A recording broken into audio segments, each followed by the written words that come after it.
विक्रम की, जो शहर का बहुत बड़ा बिजनेसमैन था। बहुत पैसा था उसके पास। उसकी बीवी सिया ऊपर से तो बहुत प्यार दिखाती थी, लेकिन असल में उसे विक्रम से नहीं, उसके पैसों से प्यार था। सिया को सारी प्रॉपर्टी चाहिए थी। उसने विक्रम को रास्ते से हटाने का प्लान बनाया। उसने कई तरीके सोचे, जहर देने का सोचा, एक्सीडेंट का सोचा, लेकिन वो पकड़ी नहीं जाना चाहती थी।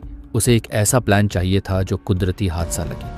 सिया ने विक्रम को एक बोट राइड पे जाने के लिए कहा। विक्रम, जो अपनी पत्नी पर आंख बंद करके भरोसा करता था, तुरंत मान गया। वो नहीं जानता था कि वो पिकनिक पर नहीं, अपनी मौत के सफर पर जा रहा है। दोनों आराम से बोट राइड के मजे ले रहे थे। तभी बीच नदी में, जहां चारों तरफ सिर्फ सन्नाटा था, सिया ने अपनी चाल चली। उसने हंसते हुए कहा, अगर मुझसे प्यार करते हो तो नदी में एक डुबकी लगा के दिखाओ। विक्रम ने पत्नी की खुशी के लिए पानी में छलांग लगा दी। सिया की धड़कनें तेज थी। वो बस विक्रम के डूबने का इंतजार कर रही थी, लेकिन विक्रम वापस ऊपर आ गया। सिया को झटका लगा। वो हैरान थी और नाराज भी। उसका प्लान फेल हो रहा था। उसे लगा कि आज अगर विक्रम बच गया तो ये मौका दोबारा नहीं मिलेगा।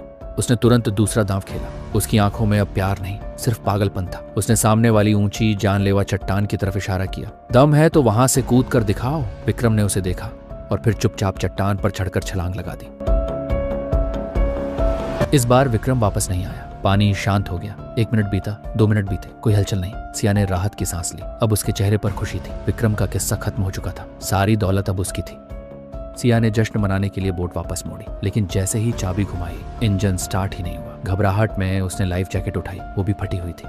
फोन देखा, नेटवर्क गायब। सिया के पैरों तले जमीन खिसक गई। अब वो उस बोट पे अकेली थी। ना ही कोई उसकी मदद करने वाला था, ना वो खुद अपनी मदद कर सकती थी। लेकिन असली मुसीबत तब दिखी जब उसने सामने देखा, एक विशाल झरना। बोट सीधा उस झरने की तरफ जा रही थी। सिया डर गई। वो पानी में कूद भी नहीं सकती थी क्योंकि उसे तैरना नहीं आता था। हार मानकर वो बोट के अंदर जाकर बैठ गई और अपनी किस्मत भगवान के भरोसे छोड़ दी। कुछ ही देर बाद बोट झरने में गिर गई और गिरते ही सिया की मौत हो गई। उसका लालच उसे ले डूबा। लेकिन जब हमने झरने के बगल में देखा तो विक्रम वहां आराम से बैठा हुआ था, एकदम सुरक्षित। दरअसल विक्रम बचपन से एक प्रोफेशनल स्विमर था। उसे बेहतरीन तैरना आता था। उसे पहले ही पता लग गया था कि उसकी बीवी उसे मारना चाहती है। वो सब जानता था। विक्रम भी उसे मारना चाहता था। सिया सोच रही थी कि प्लान उसने बनाया है, पर असलियत में प्लान सिया का था और इस्तेमाल विक्रम ने किया।